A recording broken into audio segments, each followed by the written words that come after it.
አፈጉባኤ ታገሰ ጫፎ፣ ክቡር አፈጉባኤ ያገኘው ተሻገር፣ ክቡር ምክትል ጠቅላይ ሚኒስትር ተመስገን ጥሩነህ፣ ክቡር ኮሚሽነር ጀነራል ደመላሽ ገብረ ሚካኤል፣ ክቡራን ሚኒስትሮች፣ ክቡራን ጀነራል መኮንኖች፣ ክቡራን አምባሳደሮች፣ ከሁሉ በላይ ለዚህ ታላቅ ቀን ያሰባሰባችሁን የፖሊስ ሰራዊት አባላት በሙሉ እንኳን ለ116ኛ ዓመት የፖሊስ ምስረታ በዓል በሰላም አደረሳችሁ አደረሰን ማለት እፈልጋለሁ።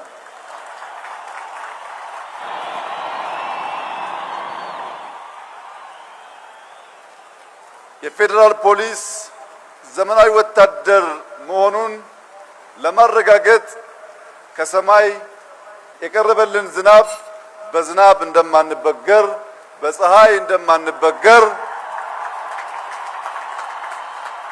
በአስቸጋሪ ሁኔታ ውስጥ ሁሉ አልፈን የሀገራችንን ሰላም የምናስጠብቅ መሆናችንን የበለጠ ውበት የበለጠ ድምቀት ዝናቡ ስለሰጠው ፈጣሪያችንን እናመሰግናለን።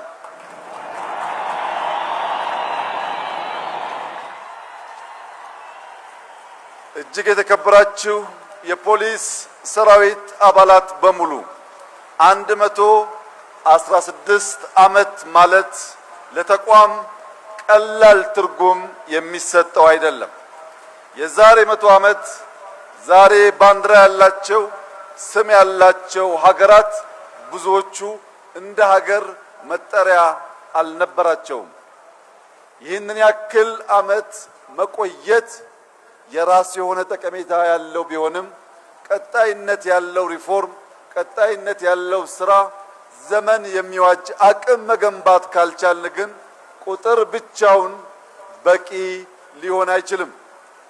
በሀገራችን አንዳንድ ደካማ ሰዎች ይወልዱና በድሉ ይደግ ይላሉ።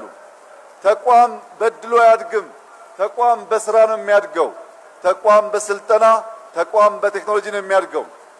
ባለፉት ጥቂት ዓመታት በኢትዮጵያ ተቋም ግንባታ ውስጥ በጥቅሉ የሰላም የደህንነት ጠባቂ ተቋማት ላይ የተሰራው ስራ አመርቂ ቢሆንም አሁን ዓለም ካለበት ሁኔታ አንጻር በቀጣይነት መሰልጠን፣ መታጠቅ፣ መዘጋጀት ከሁሉ ሰራዊት የሚጠበቅ በመሆኑ ዛሬ ባየነው አኩሪ ስራ ሳትዘናጉ በቀጣይነት አቅም መገንባትና ራሳችሁን ማሳደግ የወል ስራችሁ እንዲሆን በታላቅ ትህትና ላሳስባችሁ እወዳለሁ።